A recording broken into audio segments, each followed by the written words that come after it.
अध्ययन का जो पेपर है बहुत अच्छा से गया होगा। यदि आपने क्या है कल वाला भी पेपर किया होगा तो क्या है आपने जो शाम को क्या है मैराथन क्लास चली थी वो वाला पेपर किया होगा तो और क्या है उसमें से भी क्या है काफ़ी क्वेश्चन आपके फंसी हैं। ठीक है ना। तो ये आपका क्या है पेपर है जो आपका क्या है आज पेपर आपका विज्ञान का आया था। ठीक है ना। देखो ये यहाँ पे क्या है ये बॉयज़ का पेपर है। इसमें क्या है 2024 और 2025। ठीक है ना 2024-25 का पेपर है। देखो किस तरीके से इसमें क्वेश्चन रहे थे, जो चीज़ें पढ़ाई थी उसी से संबंधित क्या है हमारा क्या है ये पेपर बना है। ठीक है ना। अब देख लीजिए। देखो हम सबसे पहले क्या है इसमें जो जी के जी एस का पोर्शन है उसे कराते हैं, उसके बाद में क्या है अदर चीज़ें कराएंगे। ठीक है ना। तो देख लेते हैं सबसे पहले क्या दे रखा है यहाँ पे। क्या है जी के जी एस में क्या है ये क्वेश्चन दे रखा है मान लें कि क्वेश्चन दे रखा है नीचे दिए गए जीवों में क्या समानता है। तो देखो क्या है ये एक जीव दे रखा है, एक ये दे रखा है और ये दे रखा है। ठीक है ना। ये जो जीव है ये क्या है एक मच्छर हो सकता है या मक्खी हो सकती है। ये क्या है एक क्या है बर्ड यानी कि क्या है पक्षी चिड़िया है और ये क्या है टिड्डा है। ठीक है ना। तो इसमें ये सभी रेंगते हैं तो रेंगने वाले में तो है नहीं, ये तो गलत हो जाएगा बिल्कुल। ठीक है ना। सभी उड़ते हैं तो ये तो सही है खैर ये सभी क्या है कीड़े खाते हैं और सभी अपने बच्चों की देखभाल करते हैं। तो देखो इसमें क्या रहेगा सभी जो क्या है कीड़े खाते हैं, ये वाला क्या है ऑप्शन नंबर सी क्या है बिल्कुल राइट आंसर इसका हो जाएगा। ठीक है ना। अगला क्वेश्चन देखते हैं। क्वेश्चन नंबर दे रखा है 93 नंबर क्वेश्चन। ठीक है ना। अभी फिलहाल हम क्या है जीके और जीएस से संबंधित क्वेश्चन पूरा आपको क्या है जो भी आंसर शीट बनेगी इसकी पूरी क्या है आपको क्या है जो क्वेश्चन की आंसर शीट है वो मिल जाएगी। ठीक है ना। एक व्यक्ति मलेरिया से पीड़ित है, निम्नलिखित में से कौन सा लक्षण व्यक्ति का दिखाई देगा। यदि कोई व्यक्ति क्या है मलेरिया से पीड़ित है तो उसे कैसा महसूस होगा वो आपको बताना है कि क्या बुखार होगा और पेट में दर्द होगा, तो नहीं ऐसा कुछ नहीं होगा। बुखार और उल्टी दस्त होंगे ये भी नहीं होगा। दस्त होंगे केवल ये भी नहीं होगा। ठंड और कंपन के साथ उसे क्या होगा बुखार आएगा। ठीक है ना। तो ऑप्शन नंबर क्या है 20 का राइट आंसर हो जाएगा। यदि आपने भी क्या है बी ऑप्शन लगाया है तो कमेंट बॉक्स में कमेंट करके बताएं। ठीक है।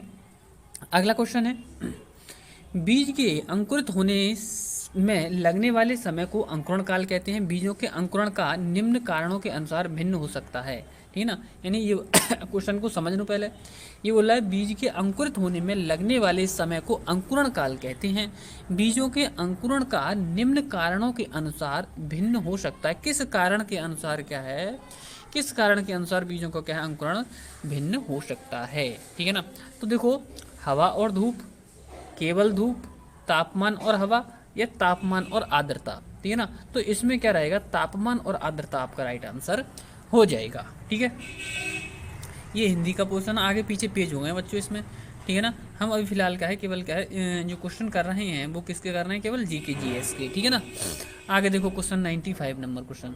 95 नंबर क्वेश्चन में दे रखा है कि एक चित्र नीचे की जैसे कि आपको इस आकृति में दिखाए गए हैं दो चित्र दिखाए गए हैं। ये एक मोमबत्ती है, ये क्या है खुले हुए वायुमंडल में क्या है रखी है और जल रही है। दूसरी जो मोमबत्ती है वो क्या है किसी कांच के गिलास के अंदर क्या है बंद करके रख दी गई है। तो इसका क्या मतलब दिखाया जा रहा है यहाँ पे। तो देखो क्या है जलने के लिए वायु आवश्यक है, जलने के लिए मोमबत्ती आवश्यक है। वायु दबाव डालती है, मोमबत्ती एक अदीप्त वस्तु है। तो देखो इसका राइट आंसर रहेगा जलने के लिए क्या है वायु आवश्यक होती है। ठीक है ना। अगला क्वेश्चन देखिए नीचे कुछ संकेत दे रखे हैं। नीचे दिए गए संकेतों की सहायता से पुरस्कार की पहचान करें। बताओ यानी कुछ संकेत दे रखे हैं फिर आपको बताना है कि किस पुरस्कार के बारे में बात कर रहे हैं। इस पुरस्कार की इस पुरस्कार की आकृति पीपल के पत्ते जैसी होती है।